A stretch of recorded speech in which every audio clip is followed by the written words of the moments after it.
1 लाख से ज्यादा रूसी सैनिकों ने यूक्रेन को 3 तरफ से घेरा हुआ है। बेहद खतरनाक सियासी तमाशे के बीच अमेरिका समेत कुछ मुल्कों ने यूक्रेन को हथियार दिए हैं। बख्तरबंद गाड़ियां, मिसाइलें और जंगी हथियार अमेरिका से यूक्रेन पहुंच चुके हैं। यानी जंग की तैयारियां दोनों तरफ हैं। अगर अमेरिका की अगुवाई वाले नाटो और रूस में जंग होती है तो भारत सिर्फ पेट्रोल ही नहीं, फौजी साजो सामान के मामले में भी बुरी तरह फंसने वाला है। इस जंग में चीन रूस के साथ है और अगर रूस पर अमेरिका की फाइनेंशियल पाबंदियां लगती हैं तो भारत और भी बुरा फंसेगा। इसका बुरा असर लद्दाख के मोर्चे पर आमने सामने खड़ी भारतीय फौजों पर भी पड़ेगा। 1962 में भी यही हालात थे, जब क्यूबा में मिसाइल क्राइसिस से निकलने के लिए रूस को चीन की मदद चाहिए थी। और दोस्तों, भारत उसी चीन से उस वक्त जूझ रहा था। और आज के हालात कैसे हैं ये सबको मालूम है। पुतिन वेस्टर्न कंट्रीज से नाराज मुल्कों के सर्वोच्च नेताओं से भी मिल रहे हैं। वो ईरान के प्रेसिडेंट की मेजबानी कर चुके हैं और अब विंटर ओलंपिक्स के इनॉग्रेशन में शामिल होने के लिए बीजिंग जाने की तैयारियां कर रहे हैं। इस दौरान वो चीनी प्रेसिडेंट शी जिनपिंग से बातचीत भी करेंगे। निकारागुआ और वेनेजुएला के नेताओं से भी पुतिन की बातचीत हो चुकी है। हाल फिलहाल में रूस के सरकारी हवाई जहाज क्यूबा और वेनेजुएला के चक्कर काटते भी दिखाई दिए हैं।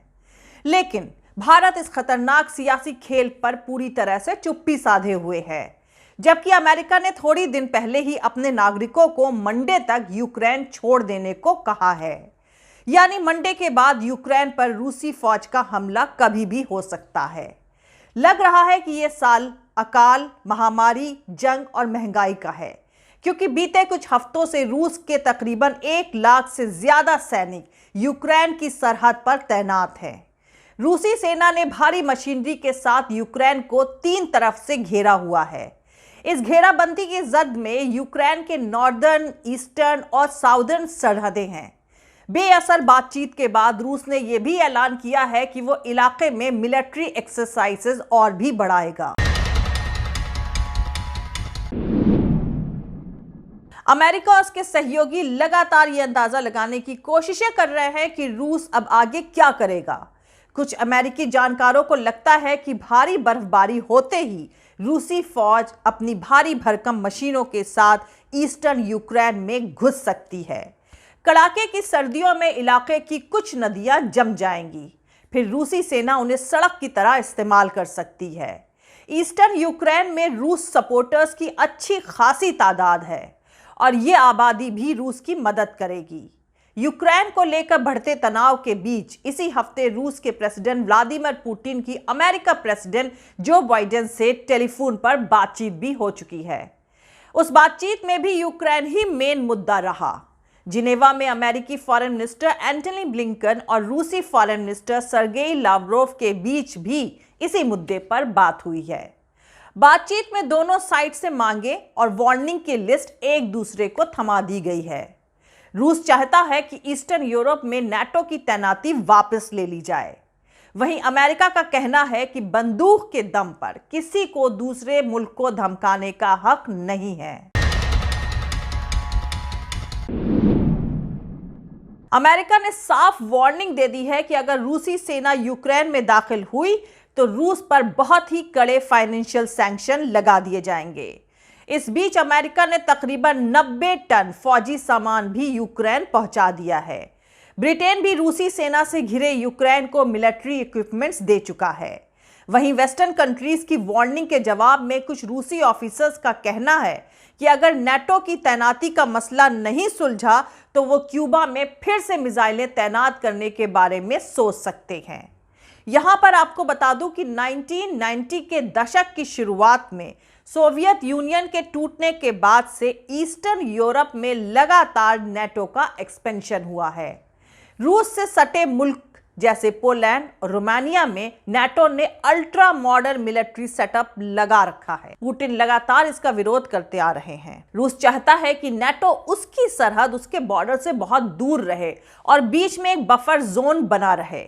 यूक्रेन की घेराबंदी के बीच रूस ने मांग करी है कि वेस्ट कानूनी समझौता करके ये गारंटी दे कि नाटो यूक्रेन समेत सोवियत यूनियन का हिस्सा रह चुके किसी भी मुल्क में अपने पैर न रखे। मॉस्को की यह भी मांग है कि 1990 के बाद सेंट्रल और ईस्टर्न यूरोप के जिन मुल्कों में नाटो की तैनाती हुई है उसे वापस ले लिया जाए। रूस को लगता है कि अगर यूक्रेन में नाटो ने फौजी स्टेशन बनाए तो वहां से फायर करी जाने वाली मिसाइल 5 मिनट से भी कम वक्त में मॉस्को पहुंच सकती है। पुतिन की वार्निंग है कि अगर ऐसा हुआ तो वो भी 5 मिनट के अंदर अमेरिका तक पहुंचने वाली हाइपरसोनिक मिसाइल तैनात करेंगे। दूसरी तरफ बीते 2-3 सालों में रूसी राष्ट्रपति पुतिन ने कई नए हथियार दुनिया के सामने पेश किए हैं। इनमें हाइपरसोनिक मिसाइलें भी हैं और अंडर वाटर ड्रोन भी।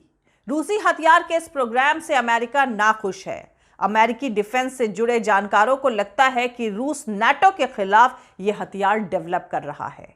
रूसी प्रेसिडेंट व्लादिमीर पुतिन की साफ साफ चेतावनी है कि यूक्रेन को नाटो की मेंबरशिप देना या हथियार देना लाल लकीर पार करने जैसा होगा, और अगर ऐसा हुआ तो वो फौजी और तकनीकी कदम उठाएंगे।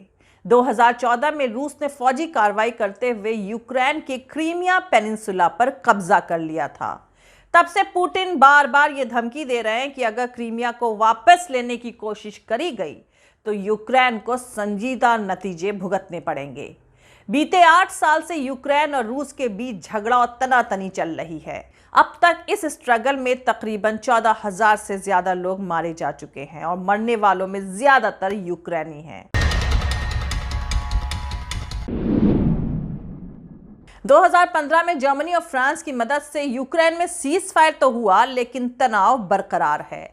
यूक्रेन के मुद्दे को लेकर रूस ने अब तक ऐसा कुछ भी नहीं किया है जिससे लगे कि वो तनाव कम करना चाहता है। यूक्रेनी सरहद पर फौज के भारी जमावड़े के बीच रूसी डिफेंस मिनिस्ट्री ने फरवरी में ब्लैक सी और मेडिटेरियन सी में बड़े पैमाने पर मिलिट्री एक्सरसाइज करने का ऐलान भी किया है।